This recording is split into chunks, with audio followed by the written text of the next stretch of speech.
Saya mengalami depresi selama 10 tahun dan saat ini berobat ke psikiater dan harus mengonsumsi obat rutin.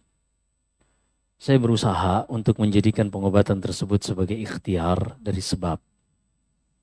Tapi saya pernah dibilang hati-hati syirik karena percaya psikiater. Bagaimana seharusnya saya bersikap, Ustadz? Dan bagaimana harusnya saya mengobati sesuai anjuran sunnah? Di dalam Sahih Bukhari, Nabi SAW bersabda, "Ma anzalallahu da'an illa wa anzalalahu syifaan." Tidaklah Allah Subhanahu wa taala menurunkan penyakit, melainkan Allah juga telah menurunkan obatnya. Alimahu man alima wa jahilahu man jahilah. Orang-orang yang melakukan penelitian, percobaan, mereka akan mengetahui obat dari penyakit-penyakit tersebut. Tapi orang-orang yang tidak melakukan penelitian, tidak melakukan percobaan, mereka tidak akan pernah tahu. Karena Allah sudah jadikan ilmu di dalam kehidupan dunia ini, nggak ada yang datang tiba-tiba seperti pangsit. Ya. Apa wangsit? Nah, nggak ada yang seperti itu. Innamal ilmu bitta'allumi wa innamal hilmu bittahallumi. Kata Nabi SAW, ilmu itu didapatkan dengan dicari. Para ulama merumuskan ilmu obat, ada namanya at-tibbun nabawi dan ada selain at-tibbun nabawi. At-tibbun nabawi, apa yang disebutkan dalam Al-Quran dan juga hadis. Seperti misalnya yang disebutkan dalam Al-Quran ada namanya ruqyah syar'iyyah. Dari ayat-ayat Al-Quran di dalam surat Al-Isra Allah berfirman, "Wa nunazzilu minal Qur'ani ma huwa shifa."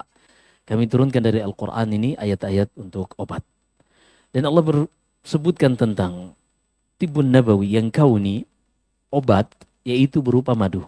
Di dalam surat An-Nahl Allah berfirman, "Yakhruj min butuniha syarab mukhtalifun alwanuhu fihi shifa'ul linnas."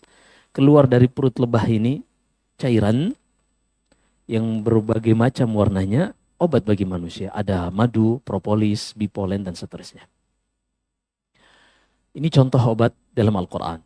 Di dalam hadis al-habbatus sauda, alaikum bil habbatis sauda. Kata Nabi SAW, berobatlah dengan al-habbatus sauda, jintan hitam. Dan juga alaikum bihadal udil hindi. Hendaknya kalian berobat dengan kustul hind.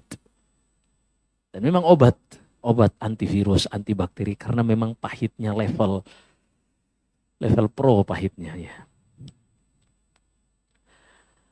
Ini obat yang disebutkan ada dalilnya. Maka ini disebut at-tib an-nabawi.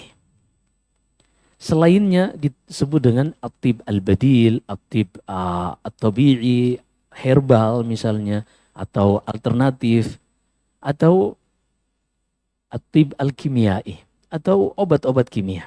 Semuanya ini islami. Yang herbal tidak lebih hebat kedudukannya dari yang kimia. Justru yang herbal ini tidak boleh dipakai kalau memang tidak didasarkan pada landasan percobaan, riset, uji klinis. Tapi kalau pernah dilakukan percobaan oleh orang-orang tua kita dulu, maka boleh digunakan. Karena berarti terbukti. Seperti misalnya seorang yang sedang demam, dia bisa meminum rebusan air pepaya misalnya. Atau yang pahit-pahit, bertawali. Atau yang semisalnya.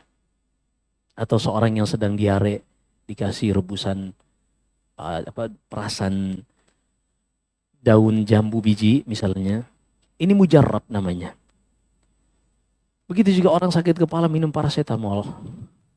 Orang yang sedang depresi atau yang sedang halusinasi minum Xanax misalnya.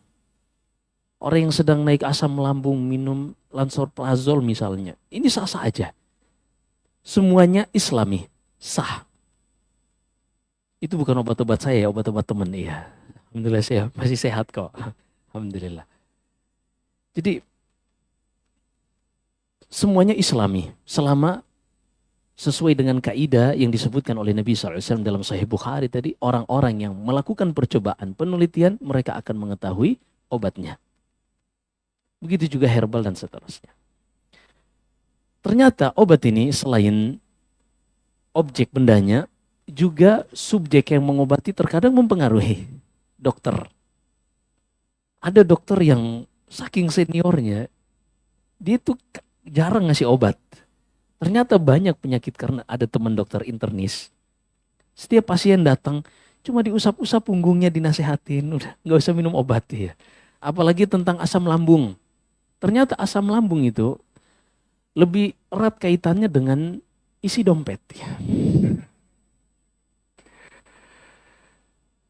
Karena isi dompet ini yang mengurangi stres. Semakin tipis dompetnya, stresnya makin tinggi. Nah, disitulah asam lambung. Iya, bercanda ya, itu dari saya.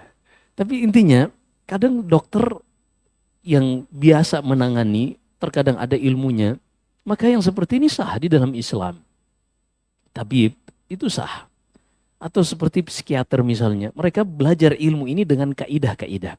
Dan manusia memang bisa dipelajari, ada kalkulator biologis di dalam tubuh kita. Bisa dihitung, ada namanya hormon, ada hormon kortisol misalnya, ada penyebab-penyebabnya yang mengakibatkan anxiety, depresi dan seterusnya.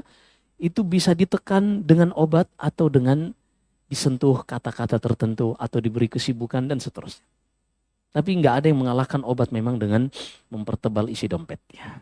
Itu obat paling manjur. Udah dapat belum riset terbaru? Ternyata memang 60% pengaruh asam lambung itu isi dompet. Ya.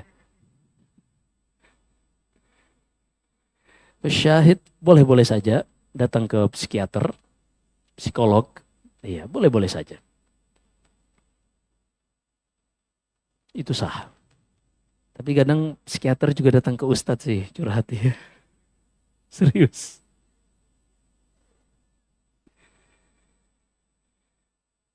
Iya, ada hal-hal tentunya dokter, psikiater, ustadz juga terbatas. Ada hal-hal yang mereka bisa jelaskan, bisa berikan solusi, ada hal-hal yang tidak mereka bisa berikan solusi. Iya.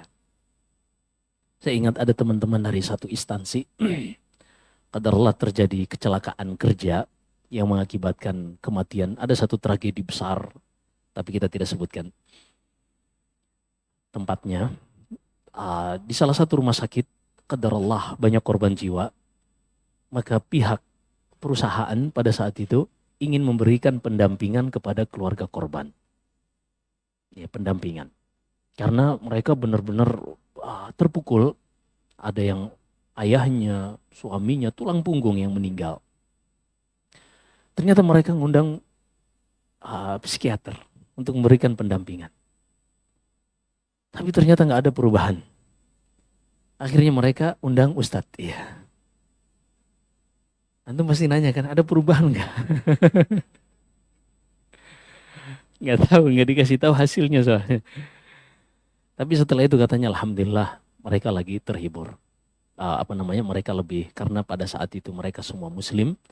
Jadi karena psikiater mereka hanya akan mengondisikan dari sisi untuk rileks. Tapi kalau kita muslim lebih kepada beriman kepada takdir. Ketika sudah ada keluarga kita yang meninggal, kita mau marah atau tidak marah kan sama saja hasilnya juga. Makanya kata Rasulullah dalam Sahih Muslim, ajaban li amril mu'min, sungguh sangat menakjubkan kehidupan seorang muslim. Kalau dia ditimpa kesenangan, dia bersyukur. Kalau dia ditimpa kesedihan, dia bersabar. Selesai hidup. Iya. Jadi boleh-boleh saja menggunakan psikiater. Wallahu a'lam.